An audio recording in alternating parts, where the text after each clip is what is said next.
बेटा आज हम करेंगे लेसन 16 जिसका नाम है प्रकाश के क्वेश्चन आंसर। बेटा अब प्रकाश क्या होता है बेटा? जिसकी सहायता से हम वस्तुओं को देख पाते हैं। लेसन 16 है, उसका नाम है प्रकाश। इसके क्वेश्चन आंसर अब हम करेंगे बेटा। स्टार्ट। फर्स्ट क्वेश्चन है, मान लीजिए आप एक अंधेरे कमरे में हैं। क्या आप कमरे में वस्तुओं को देख सकते हैं? क्या आप कमरे के बाहर वस्तुओं को देख सकते हैं? व्याख्या कीजिए। अब आप अंधेरे कमरे में हैं तो बेटा क्या आप वस्तुओं को देख सकते हैं? और क्या आप कमरे के बाहर वस्तुओं को देख सकते हैं?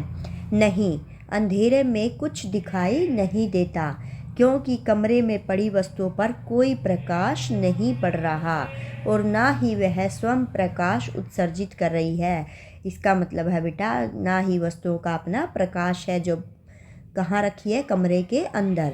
और अंधेरा है तो हमें कमरे में पड़ी कोई भी वस्तु नहीं दिखेगी क्योंकि किसी भी वस्तु पर प्रकाश नहीं पड़ रहा और ना ही उनके अंदर से स्वयं प्रकाश निकल रहा है। उत्सर्जित मतलब निकलना।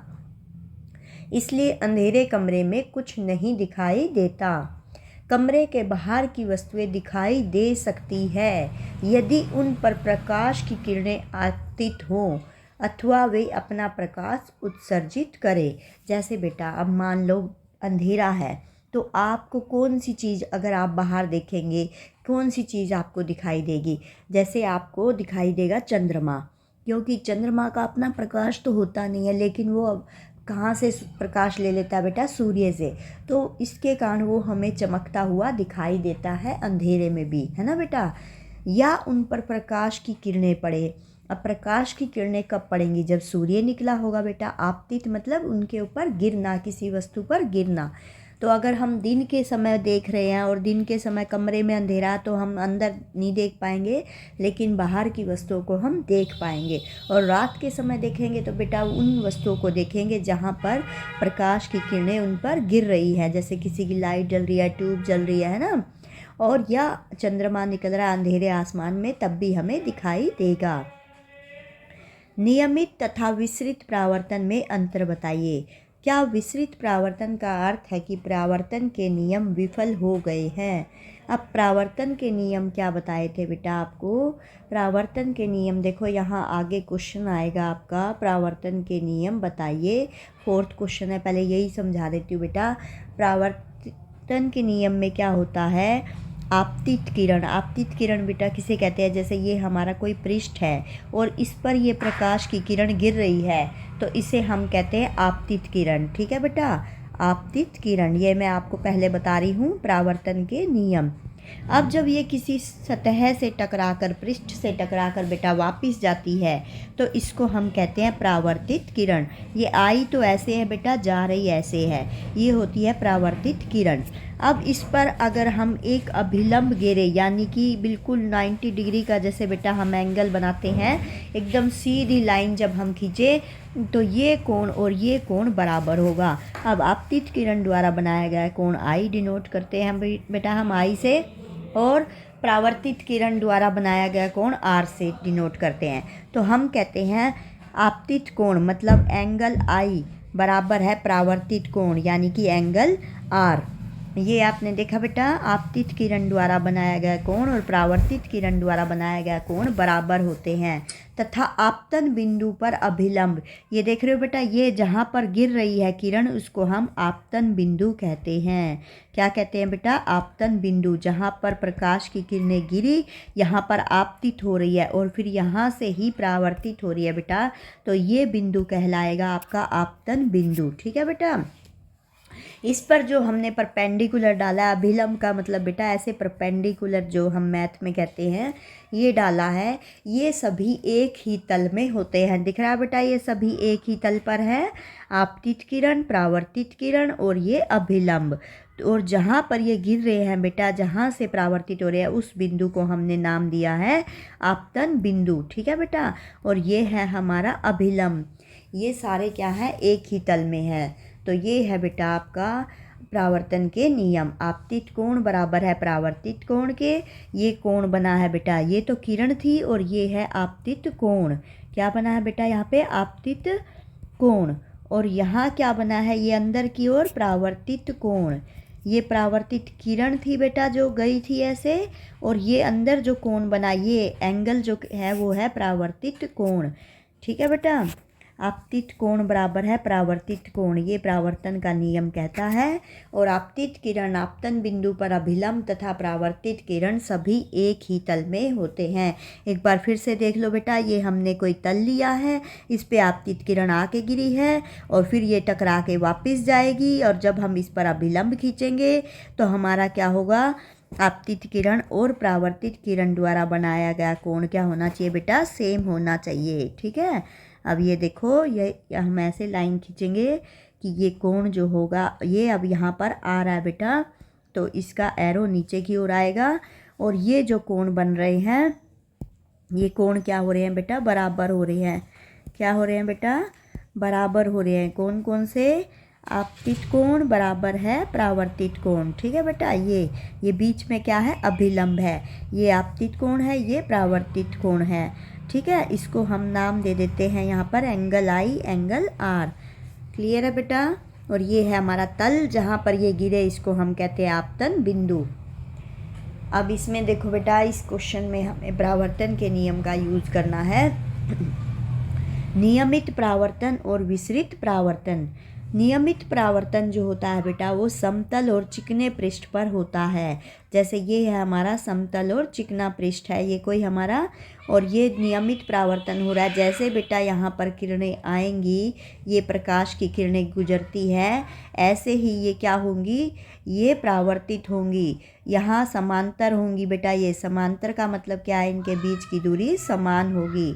ठीक है बेटा, ये ऐसे गिर रही है और यहाँ से ये परावर्तित हो रही है, और ये पृष्ठ कैसा होगा बेटा, चिकना होगा, समतल होगा। और जो विसरित परावर्तन होता है बेटा, ये कैसे पृष्ठ पर होता है, ये खुरदरा पृष्ठ होता है। कैसा पृष्ठ होता है बेटा, खुरदरा पृष्ठ होगा ये हमारा। अब ये यहाँ पर गिर रही है किसी तल पर आकर, और क्या हो रहा है बेटा, ये विषम और अनियमित पृष्ठ, ये आपको बता दिया, मतलब एक जैसा पृष्ठ नहीं है। अब ये आके तो गिर रही है बेटा ऐसे, और ये जा रही है क्या, ऐसे चली जाएगी। इसके लिए कोई ज़रूरी नहीं है ये हमारा, ये आपस में यहाँ पे टकरा भी सकती है। तो ये क्या होता है बेटा, परावर्तित किरणें असमांतर होती है। देख रहे हो आप यहाँ पे, ये हमारी जो जा रही है ये असमांतर है, और इसमें क्या है बेटा, परावर्तित किरणें समांतर होती है। क्लियर है बेटा। विसरित परावर्तन के नियम का विफल होना नहीं है, इससे परावर्तन के नियम का विफल नहीं होता बेटा, यह पृष्ठ की अनियमितताओं के कारण है। भाई पृष्ठ ही हमारा खुरदरा है, उबड़ खाबड़ है, प्लेन नहीं है, इसलिए ये प्रकाश की किरणें विसरित हो रही है। विसरित का मतलब बेटा फैल जाना, मतलब बराबर उसके बीच में अंतर नहीं दिखाई देगा, बीच में ये आपस में टकरा भी जाएंगी। इससे नियम का विफल होना नहीं कह सकते हम। नेक्स्ट है आपका, निम्न में से प्रत्येक के स्थान के सामने लिखिए, यदि प्रकाश की एक समांतर किरण पुंज इनसे टकराए तो नियमित परावर्तन होगा या विसरित परावर्तन होगा। ये आपको कुछ चीज़ें दी गई है बेटा, इस पे आपको बताना है, अगर प्रकाश की किरण गिरेगी तो नियमित होगा या विसरित परावर्तन होगा। अब देखो बेटा, पॉलिश युक्त लकड़ी की मेज है तो नियमित परावर्तन होगा, क्योंकि पॉलिश युक्त लकड़ी की मेज है वो बिल्कुल प्लेन है बेटा ऊपर से, यानी कि उसका पृष्ठ समतल हो गया है, और समतल पर कैसा होगा, नियमित परावर्तन। नेक्स्ट है आपका चौक पाउडर। अब चौक पाउडर क्या है बेटा, आप ऐसे पाउडर को बिखरा देंगे तो वो आपका ज़रूरी नहीं है वो समतल हो, है ना। तो चौक पाउडर पे कैसा परावर्तन होगा, विसरित परावर्तन होगा। ऐसे ही गत्ते का पृष्ठ भी बेटा थोड़ा उबड़ खाबड़ सा होता है, तो इस पे भी क्या बनेगा, विसरित परावर्तन बनेगा। अब संगमरमर के फर्श पर फैला जल, जल तो क्या होता है बेटा, एक समान रूप से फैल जाता है, तो इसलिए इस पे नियमित परावर्तन होगा। और दर्पण पे भी कैसा होता है बेटा, नियमित परावर्तन होता है। कागज़ के टुकड़े पे बेटा, कागज़ के टुकड़े पे अगर कागज़ का टुकड़ा प्लेन है, समतल है, तो उस पर नियमित होगा, और कागज़ का टुकड़ा मुड़ा हुआ है कहीं से, है, तो इस पे क्या होगा, विसरित परावर्तन। ठीक है बेटा, ये सारी बातें मैंने आपको बता दी। चौक पाउडर, क्योंकि चौक पाउडर क्या होता है, रुक्ष पृष्ठ प्रदान करता है, मतलब वो प्लेन समतल पेज हमें प्रदान नहीं करता है। गत्ते का पृष्ठ कैसा होता है, विसरित परावर्तन, क्योंकि पृष्ठ पर उपस्थित अनियमितताओं के कारण। अब संगमरमर के फर्श पर फैला जल क्या होगा बेटा? नियमित प्रावर्तन। चौक पाउडर पर विसरित प्रावर्तन। यह आपको सारे मैंने ऊपर समझा दिए अभी, क्योंकि जल से समतल पृष्ठ बन जाता है। कहीं भी आप जल गिरा के देखो बेटा, वो समान रूप से फैल जाता है, इसलिए समतल पृष्ठ बन जाता है। दर्पण पर नियमित प्रावर्तन, क्योंकि इसका पृष्ठ समतल है। सबके घरों में बेटा दर्पण है, आपने देखा होगा। ये पृष्ठ कैसा होता है? इसका समतल होता है, एकदम प्लेन सपाट, है ना। कागज का टुकड़ा नियमित होगा यदि कागज समतल है, और विसरित होगा यदि कागज रुक्ष है। रुक्ष मतलब बेटा उबड़ खाबड़ होगा, है ना, खुरदरा होगा, इसका मतलब है। रुक्ष का मतलब खुरदरा सा है। ये प्रावर्तन के नियम मैंने आपको समझा दिए। अब नेक्स्ट क्वेश्चन है बेटा, यह दर्शाने के लिए कि आपतित किरण, परावर्तित किरण तथा आपतन बिंदु पर अभिलंब एक ही तल में होते हैं, एक क्रियाकलाप का वर्णन कीजिए। तो बेटा इसके लिए देखो हम क्या क्रियाकलाप करेंगे। यहाँ देखो बेटा, ये पिक्चर से क्लियर होगा आपको। ये हमने दीवार पर एक मिरर को टांग दिया है बेटा। ये दिख रहा है आपको? दीवार पर एक मिरर को लगा देंगे हम, दर्पण को लगा देंगे। और यहाँ पर देखो, ये जो बिंदु बन रहा है, इसको हमने क्या नाम दिया है? आपतन बिंदु। अब यहाँ पर बेटा जब दीवार पर हमने शीशा लगाया, मिरर लगाया, तो हम एक परपेंडिकुलर खींचेंगे जो ज़मीन के साथ बनेगा दर्पण का। दर्पण को हम ज़मीन दीवार पर सटा के लगा देंगे, और नीचे ज़मीन पर हम एक परपेंडिकुलर मतलब 90 डिग्री का एंगल बनाएंगे बेटा। बिल्कुल सीधी लाइन खींचेंगे हम। इसमें जो दर्पण हम नीचे रखेंगे दीवार के साथ लगा के, उस पर नीचे हम एक लाइन खींचेंगे बेटा, बिल्कुल बीच में से। और फिर हम यहाँ 2 पाइप लगा देंगे। देख रहे हो बेटा, यहाँ आपको दिख रहे हैं ये 2 पाइप। ये 2 पाइप लगा दिया। अब एक पाइप में से हम प्रकाश को गुजारेंगे किसी भी प्रकाश स्रोत की सहायता से। तो ये क्या होगा? और इन दोनों पाइपों को बेटा किस तरह रखना है? इन दोनों पाइपों को इस तरह रखना है कि इन दोनों का अभिलंब के द्वारा जो बनाया गया कोण है, वो बेटा कोण क्या होगा? बराबर होना चाहिए। ये कोण जो है बेटा बराबर होना चाहिए, यानी कि अभिलंब से आपने इस तरह रखना है। ये अब समझ में आ गया बेटा?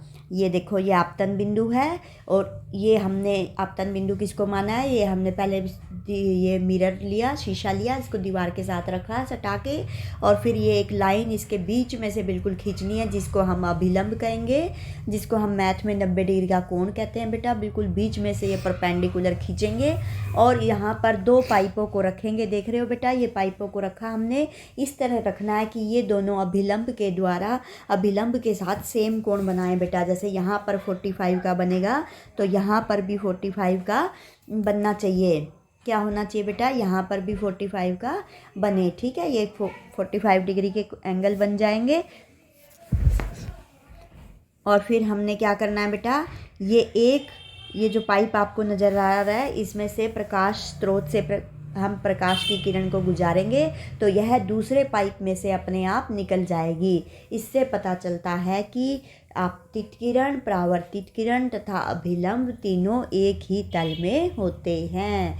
जो हम प्रकाश की किरण बेटा एक पाइप में से गुजारेंगे, वो दूसरे में से अपने आप गुजर जाएगी, जब हम पाइपों को इस तरह रखेंगे कि उनके बीच में जो एंगल है वो इक्वल है, अभिलंब के साथ बनाए गए कोण बराबर हैं। ठीक है बेटा। आपतन बिंदु हमने किसको कहा है? जहाँ पर आपतित किरण गिर रही है, या जहाँ पर हमने अभिलंब डाला है। ये तीनों एक ही बिंदु से आएंगे बेटा, और यहीं से प्रकाश की किरण वापस गुजर जाएगी। अब देखो बेटा, इसका मैं समझा रही हूँ, इसको हम किस तरह लिखेंगे। दीवार पर एक समतल दर्पण को स्थिर करेंगे, यानी कि उसको सीधा वहाँ पर लगाएंगे, खड़ा कर देंगे बेटा दीवार के सहारे। अब फर्श पर दीवार के लंबवत एक रेखा खींचेंगे। ये मिरर खड़ा कर दिया बेटा, ये फर्श पर दीवार के लंबवत हमने एक रेखा खींची है। और फिर चित्र में दिखाए के अनुसार, अभी आपको दिखाया, 2 पतली पाइप को अभिलंब के साथ, ये अभिलंब होएगा बेटा, इसके साथ समान कोण बनाते हुए रखेंगे। यहाँ से जो कोण है बेटा, मान लो ये 45 का है, तो नेक्स्ट ये भी 45 का होना चाहिए।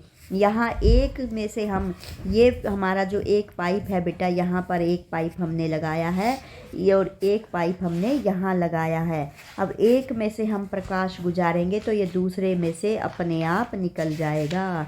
तो ये सिद्ध करता है क्या सिद्ध करता है बेटा? आपतित किरण, परावर्तित किरण तथा अभिलंब तीनों सदा एक ही तल में होते हैं।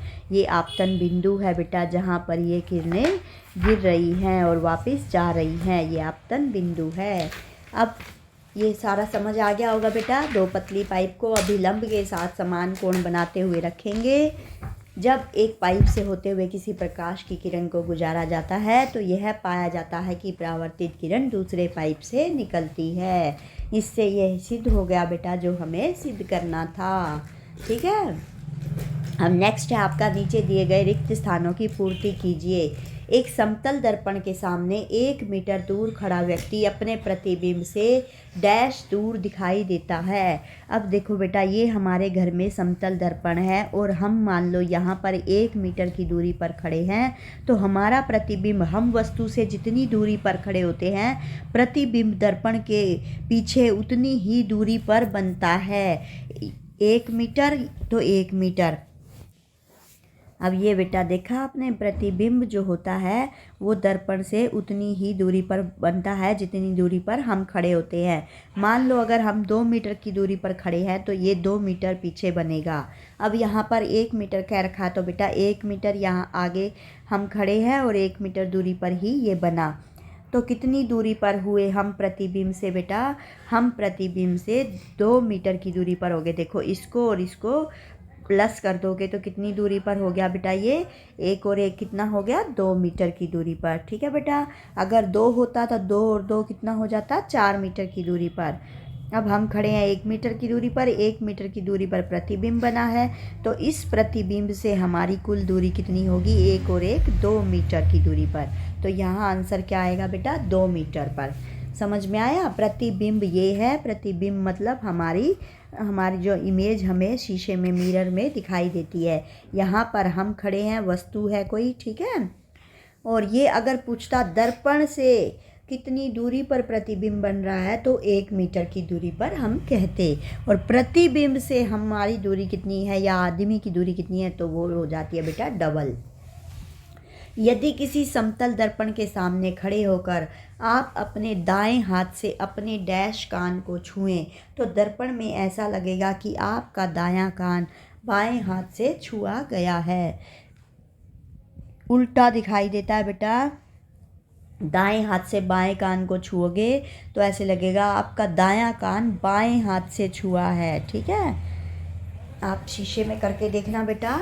आप अपने दाएं हाथ से, सीधे हाथ से, दाएं का मतलब सीधे हाथ से अपने बाएं कान को छूना तो दर्पण में आपको लगेगा कि आपका दायां कान बाएं हाथ से छुआ गया है। इस ऐसे लगेगा बेटा आप अपने उल्टे हाथ से अपने सीधे कान को छू रहे हैं। क्यों लगेगा बेटा ऐसे? क्योंकि जो आपकी इमेज है वो आपसे उल्टी दिशा में बन रही है। देख रहे हो ना बेटा?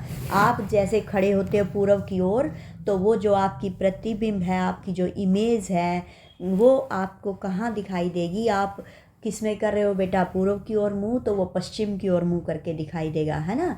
आप उत्तर में मुंह करोगे तो वो दक्षिण की तरफ दिखाई देगा। इसलिए ऐसा होता है। आपको जो अपना प्रतिबिंब है, जो जहाँ पर भी आप हाथ लगाते हो, दाएं को हाथ लगाओगे तो बायां दिखाई देगा। जब आप मंद प्रकाश में देखते हैं तो आपकी पुतली का साइज़ क्या हो जाता है बेटा? बड़ा हो जाता है, मतलब अधिक हो जाता है, बड़ा बढ़ जाता है वो हमारी पुतली का साइज। मंद प्रकाश मतलब धीमे प्रकाश में थोड़ा प्रकाश होता है। जब रात्रि पक्षियों के नेत्रों में शलाकाओं की संख्या की अपेक्षा शंकुओं की संख्या अधिक होती है। ये आँख के पार्ट है बेटा, शलाकाएँ और शंकु। तो इनके नेत्रों में, जो रात को पक्षी देख सकते हैं, उनके नेत्रों में शलाकाओं की संख्या की अपेक्षा शंकुओं की संख्या अधिक होती है। ये याद रखना बेटा। किसकी संख्या अधिक होती है? शंकुओं की संख्या अधिक होती है। अब आपने ये बताना है बेटा इस ऑप्शन में कौन सा ठीक है। आपतन कोण परावर्तन कोण के बराबर होता है। अभी हमने परावर्तन के नियम में पढ़ा था, तो ये हमेशा बराबर होता है। सदैव मतलब हमेशा, कहीं पे भी कभी भी आप देखोगे आपतन कोण परावर्तन कोण के बराबर होता है। समतल दर्पण द्वारा बनाया गया प्रतिबिंब कैसा होता है? समतल दर्पण बेटा जो आपके घर में लगा होता है, आपकी मम्मी की ड्रेसिंग टेबल में लगा होता है, वो समतल दर्पण होता है। उसके द्वारा जो प्रतिबिंब बनता है, जिसमें आप अपना चेहरा देखते हो बेटा, और आपका अपना प्रतिबिंब आपको उल्टी दिशा में दिखाई देता है। तो कैसा बनता है बेटा? ये बनता है आभासी, काल्पनिक। काल्पनिक का मतलब जिसको पर्दे पर प्राप्त नहीं किया जा सकता, वो बेटा पीछे की ओर बन रहा है, जिसको हम पर्दे पर नहीं उतार सकते। दर्पण के पीछे, ये तो आप सबको पता है, हम आगे खड़े हैं, वो दर्पण के पीछे बनता है। और कितना बनता है बेटा? वस्तु के साइज के बराबर। जितने आप हो उतने ही उसमें दिखाई देते हो, है ना। तो इसका मतलब क्या हुआ? आभासी मतलब काल्पनिक, दर्पण के पीछे और वस्तु के साइज के बराबर। तो ऑप्शन नंबर ख आएगा। अब है कैलाइडोस्कोप की रचना का वर्णन कीजिए। कैलाइडोस्कोप क्या होता है बेटा? एक बेलनाकार ट्यूब होती है, ये दिख रही है बेटा आपको, ये यहाँ पर दिख रही है, बेलनाकार ट्यूब होती है, जिसमें दर्पण की 3 आयताकार पट्टियाँ, ये 3 आयताकार पट्टियाँ हमने काटी है बेटा, जो प्रिज्म की आकृति में लगे होता है। किसमें? ऐसे ऐसे होता है बेटा प्रिज्म, इसकी आकृति में क्या लगी होती है? दर्पण की 3 आयताकार पट्टियाँ। ये दर्पण है, ये 3 हमने पट्टियाँ ली इसकी, और ये किस शेप में लगाया? प्रिज्म की। ये प्रिज्म बेटा आप देखोगे साइंस लैब में होता है। तो यहाँ ये दिख रहा है बेटा, प्रिज्म की आकृति में लगा होता है। ट्यूब के एक सिरे को एक ऐसी डिस्क, ये डिस्क दिख रही है बेटा, ऐसी डिस्क से बंद कर देते हैं जिसमें अंदर का दृश्य देखने के लिए एक छिद्र बना हो। किसी भी चीज़ को बेटा आप देखते हो, मान लो वहाँ पे खिड़की दरवाजे बंद है, तो आप एक छिद्र से देख सकते हो ना बेटा। जैसे कमरा खोलने के लिए लॉक होता है, तो वहाँ पर एक छिद्र होता है, आप उस छिद्र से अंदर का देख सकते हो। ऐसे हमने जो एक सिरे पर डिस्क लगानी है बेटा, उसमें एक छेद रखना है। ये दिख रहा है बेटा आपको छेद, इस छेद से हम ताकि अंदर का दृश्य देख सकें। ट्यूब के दूसरे सिरे पर समतल कांच की एक वृत्ताकार प्लेट, ये अब दूसरी तरफ से सिरा दिखाया गया बेटा, ये समतल कांच की वृत्ताकार प्लेट हमने लगानी है। दर्पणों को छूते हुए, जो इसके अंदर हमने बेटा 3 दर्पण लगाए हैं, आयताकार पट्टी जो ली है, दिख रहा है बेटा, ये एक हमें दिखाई नहीं दे रही, 2 ये दिख रही है आयताकार पट्टियाँ, और एक ये पिछली तरफ होगी, 3 आयताकार पट्टियाँ ली हमने। एक सिरे पर हमने ये डिस्क लगा दी बेटा, इसको अब उल्टा कर दिया, और दूसरे सिरे पर हमने कैसी लगानी है? वृत्ताकार प्लेट लगानी है, समतल कांच की होनी चाहिए, गोल होनी चाहिए और समतल होनी चाहिए बेटा। दर्पणों को छूते हुए लगा देते हैं। अब ये इस दूसरे सिरे पर लगा देनी है। इस प्लेट पर छोटे छोटे रंगीन कागज के टुकड़े रख देते हैं। अब सॉरी बेटा, कागज के नहीं, कांच के टुकड़े रखने हैं। क्या रखने हैं? ये प्लेट को इस पे ढक के बेटा, और फिर छोटे छोटे कांच के टुकड़े रखेंगे, जिनकी बहु प्रतिबिंब दिखाई देती है। अब ये कांच के टुकड़े जो हम रखेंगे ना, इससे बहुत सारे प्रतिबिंब निकलेंगे। एक प्रतिबिंब नहीं बेटा, ऐसे कई सारी लाइट की लाइनें दिखेंगी, है ना। तो इस प्रकार कैलाइडोस्कोप की रचना कर लेते हैं। समझ में आ गया बेटा? नेक्स्ट है आपका मानव नेत्र का एक नामांकित रेखा चित्र बनाइए। ये वेरी वेरी इंपॉर्टेंट है बेटा, ये पेपर में आएगा ही आएगा। मानव नेत्र का एक चित्र बनाना है हमने। ये आप बिल्कुल दिमाग में बिठा लो इसको बेटा, बार बार बनाने की प्रैक्टिस करो, ठीक है। और फिर इसके पार्ट याद करो, कौन कौन से पार्ट कहाँ कहाँ होते हैं। ये जो बाहर बेटा आपको ये डबल लाइनिंग दिख रही है, ये हमारा कॉर्निया है। क्या है ये? कॉर्निया है। और यहाँ ये जो मांसपेशियाँ दिख रही है बेटा, ये हमारी, इसको हम बोलते हैं परितारिका। क्या बोलते हैं बेटा? परितारिका। और इस कॉर्निया की सहायता से ही पहले जो प्रकाश की किरणें पड़ती हैं बेटा, वो इस कॉर्निया पर ही पड़ती हैं, ठीक है। और जो ये लेंस होता है, ये क्या करता है? प्रकाश का परावर्तन करता है।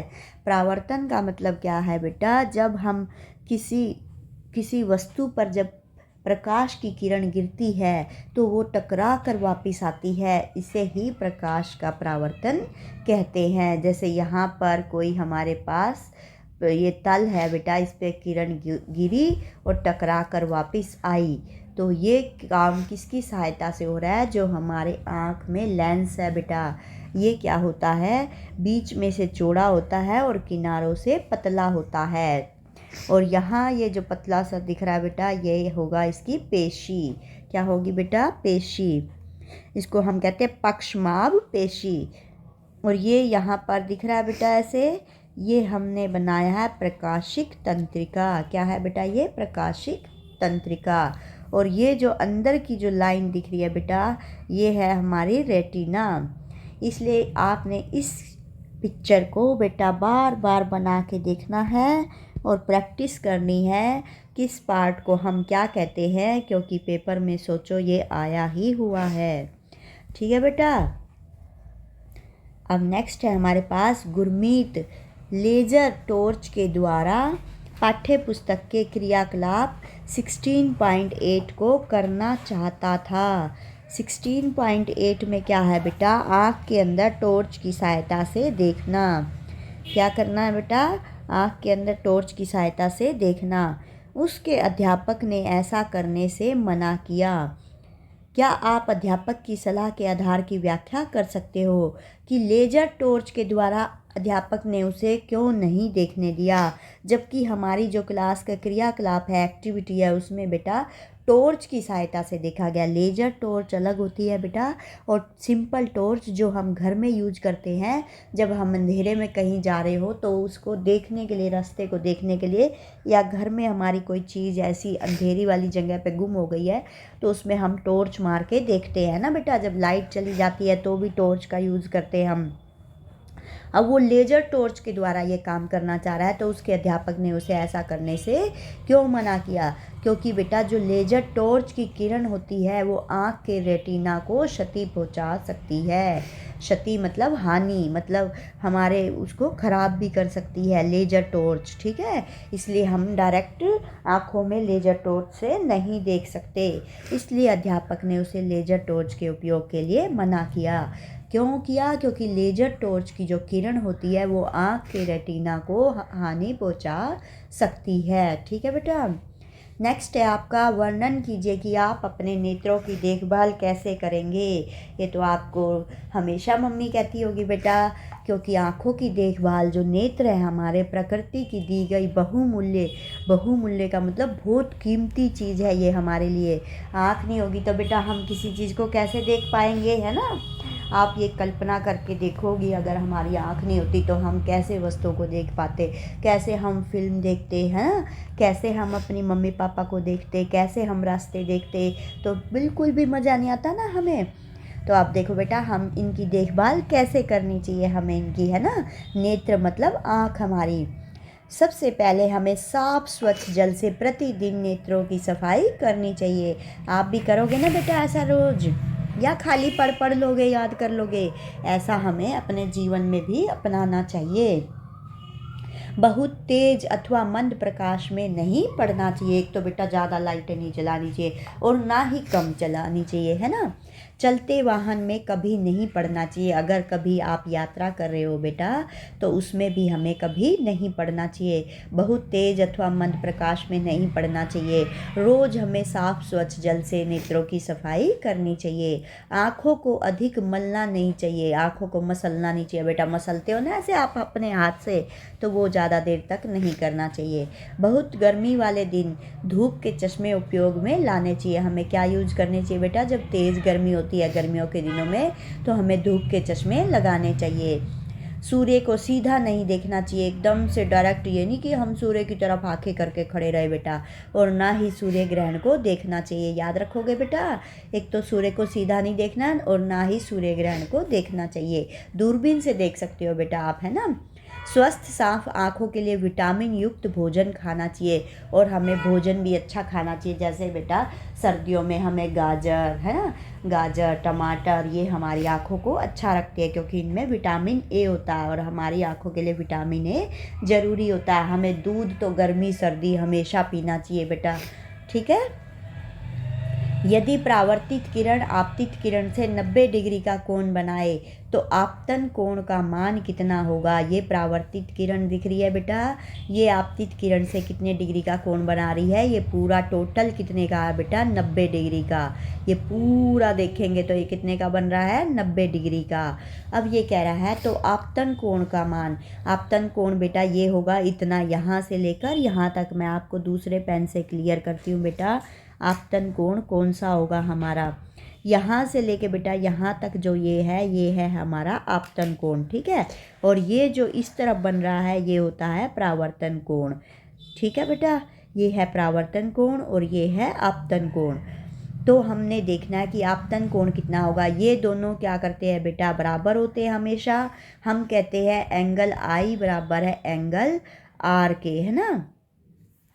एंगल आई किसके बराबर होता है बेटा, एंगल आर के। तो यहाँ पर आप लिख सकते हो एंगल आई बराबर है एंगल आर के। तो यहाँ पर ये दोनों का टोटल जो है angle I plus angle R का जो मान है बेटा वो कितना है, 90 डिग्री है। कितना है बेटा, 90 डिग्री। यहाँ लिख सकते हो angle I plus angle R जो है 90 डिग्री है। तो हमने निकालना है यहाँ पर आपतन कोण, इसको इसने यहाँ क्या लिख रखा है, आर। तो आर कैसे आएगा बेटा, 90 डिग्री बटे में 2, क्योंकि दोनों बराबर है तो आधे आधे हो जाएंगे और आधा करने के लिए 2 से डिवाइड करते हैं। तो हमारा आपतन कोण कितना आ गया बेटा, 90/2। ये आ गया आपका 45 डिग्री। तो आर बराबर है 90/2। यहाँ आ गया आपका कट करके 45 डिग्री। आपतन कोण का मान है बराबर 45 डिग्री, ठीक है बेटा। यहाँ पर निकाल के नहीं दिखा रखा, आप ऐसे निकाल के दिखाएंगे। नेक्स्ट है हमारा बेटा, यदि दो समांतर समतल दर्पण, समांतर मतलब उनके बीच की दूरी समान है, एक दूसरे से 40 सेंटीमीटर के अंतराल पर रखे हैं। दोनों की दूरी बेटा कितनी है, अंतराल मतलब बीच की दूरी कितनी है बेटा, 40 सेंटीमीटर। तो इनके बीच रखी एक मोमबत्ती के कितने प्रतिबिंब बनेंगे। दो समतल दर्पण बेटा 40 सेंटीमीटर की परस्पर दूरी पर समांतर रखे हैं। तो दर्पण के बीच ये दिख रहा है बेटा, ये दो समतल दर्पण हमने रखे हैं और इनके बीच की दूरी है 40 सेंटीमीटर। कितनी है बेटा बीच की दूरी, 40 सेंटीमीटर है इनके बीच की दूरी। तो दर्पण के बीच का कोण 0 डिग्री होगा, जो 360 डिग्री का छोटा गुणांक नहीं है। अब दर्पण के बीच तो कोई कोण बन ही नहीं रहा बेटा, है ना। तो ये क्या होगा, दर्पण के बीच का कोण 0 डिग्री है, जो 360 का छोटा गुणांक नहीं है। मतलब ये 360 को भाग, ये नहीं हो सकते ना बेटा, 360 का छोटा गुणांक नहीं है, मतलब 360 को भाग नहीं दे सकते। इसलिए वास्तु में प्रतिबिंबों की संख्या असंख्य होनी चाहिए। कितनी होनी चाहिए बेटा, असंख्य, मतलब जिसको हम गिन ना सके, क्योंकि परावर्तनों के कारण प्रकाश की ऊर्जा नष्ट हो जाती है। परावर्तनों के कारण क्या होती है बेटा, जो प्रकाश की ऊर्जा है, एनर्जी है, वो क्या हो जाती है, नष्ट हो जाती है, ख़त्म हो जाती है। इसलिए कुछ ही प्रतिबिंब बनते हैं, जैसा कि चित्र में दर्शाया गया है। ऐसे तो बेटा हमने देखा इतने सारे प्रतिबिंब बनने चाहिए जो असंख्य होते हैं, लेकिन क्या होता है, परावर्तनों के कारण, परावर्तन बताया आपको, किसी सतह से टकराकर प्रकाश का वापिस आना, इसके कारण क्या होता है, जो प्रकाश इस पे गिर रहा है उसकी ऊर्जा नष्ट हो जाती है और कुछ ही प्रतिबिंब बनते हैं। क्या बनते हैं, थोड़े प्रतिबिंब बनते हैं बेटा, ज़्यादा नहीं बन पाते। देख रहे हो आप यहाँ पे बेटा, ये दो दर्पण रखे हैं और यहाँ पर हम आपतित किरण गिर रहे हैं और ये परावर्तित किरण दिख रही है बेटा आपको। इसमें कितने प्रतिबिंब बन रहे हैं, ज़्यादा नहीं बन रहे हैं। दो दर्पण एक दूसरे के लंबवत रखे हैं, ये दिख रहा है बेटा, लंबवत मतलब ऐसे, एक ऐसे एक ऐसे, यानी कि दोनों आपस में एक दूसरे से 90 डिग्री का एंगल बना रहे हैं, इसको कहते हैं बेटा लंबवत, ठीक है। प्रकाश की एक किरण एक दर्पण पर 30 डिग्री के कोण पर आपतित होती है। ये प्रकाश की किरण हो रही है बेटा, ये कितने डिग्री के कोण पर हो रही है? 30 डिग्री के कोण पर। ये अभिलंब है बेटा, दिख रहा है? जैसा कि चित्र में दर्शाया गया, दूसरे दर्पण से परावर्तित होने वाली परावर्तित किरण बनाइए। दूसरे दर्पण से क्या करनी है बेटा? हमने परावर्तित किरण बनानी है। ये देखो बेटा, ऐसे यहाँ पर ये दूसरा दर्पण नीचे है, इससे हमने क्या बनानी है? परावर्तित किरण। ये दिख रही है बेटा आपको? यहाँ पर यदि ये 30 डिग्री का बनाएगी तो यहाँ पर ये कितने का बनाएगी बेटा? 60 का। कितने का बनाएगी? 60 का, क्योंकि टोटल हमें कितना करना है बेटा? 90 का, क्योंकि इसको हम कहते हैं अभिलंब, परपेंडिकुलर। तो यहाँ ये 30 का बन रहा है तो ये बनेगा 60 का। तो ये परावर्तित किरण जा रही है, तो ये दोनों कोण क्या होते हैं बेटा? बराबर होते हैं। ये आपतित किरण द्वारा, ये परावर्तित किरण द्वारा। ये जब दोनों कोण बराबर रहते तो ये 60 का आया तो ये भी 60 का आएगा। ठीक है बेटा?